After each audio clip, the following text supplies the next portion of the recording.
Hi, I want to share another story. Um, um, there came a time when I was like getting close to God, and I knew I wasn't perfect, and I asked God, um, "Is there anybody I need to ask for forgiveness to show it to me?" And the person that had molested my daughter, it was the same person that molested me when I was little, and so it was like a hard pill to swallow that I had to forgive him. And I didn't want to forgive him. But I remember that the same thing happened with my ex-husband. I didn't want to forgive him. But then God showed me that if I forgive my ex-husband, not for his sake, but for my sake, because I was gonna need God to forgive me, you know, and that's, I don't know, it just made me look at it a different way. I was able to forgive. And the last time me and my husband broke up, I I remember doing the right things, everything, but then we still got into an argument. And it was then when I I told him, I said, I am so sorry for not being the best wife. I am so sorry for not being perfect. I'm so sorry. I just kept on and kept on and kept on. I'm sorry. And after that I left and I took my kids, and of all the times I left them, I was always scared that I was gonna really lose him. But this time, I don't know, I felt like something broke inside, like the yoke, it just broke. And I was living my life like free, and I felt light as a feather.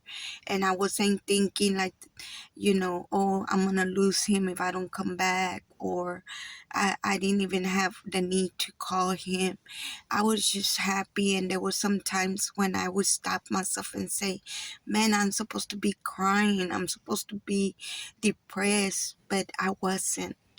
I was just feeling light as a feather, and like if I didn't have any more problems. And well, the same thing happened to this person. The same feeling, I knew I had to forgive, and I didn't want to forgive, and I did. I had to go back and remember with my husband. I had to trust the Lord that he knew what he was asking me to do, and that I had to trust him. And I wrote a letter to the what the he was trying to get on parole, but they kept denying his case. They won't let him out. He had already did like 15 years, and they gave him 32 years. So on the second try, I wrote a letter to the parole pardons and parole, and um I will make a video to record so y'all can read what I wrote. It's just gonna be a piece of paper, and I'm gonna put music in, and then y'all just gonna read it. That's the letter that I wrote to some the parole. And you know what? He after that he was going through another parole, and that was, he only had one support letter, and that was the victim.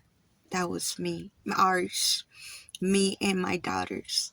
And but and then he's free, but he's still under the guidance of supervision, and he's just not allowed to live uh, in the same uh, town or city that we live. He lives in another city, another town. But yeah, that's the story I wanted to share. And I just, it just, God just, you know what? I I feel like God can forgive me. I feel so spoiled. I feel like I have a bank of forgiveness. But yes, I do not sin intentionally unless I'm under a stronghold. I do understand about the strongholds, and I try not to fall on them or get entangled with them, because they are very hard to untangle by yourself. And yeah, and but you, if there's somebody you need to forgive and you want me to pray for you, just let me know somehow. And God knows your heart, God knows who you are, and I will pray a special powerful prayer for you, to God to give you the same that He gave me. He is not a respecter person. He doesn't just choose some and not the others. It's for you too. It's for you too. God bless you.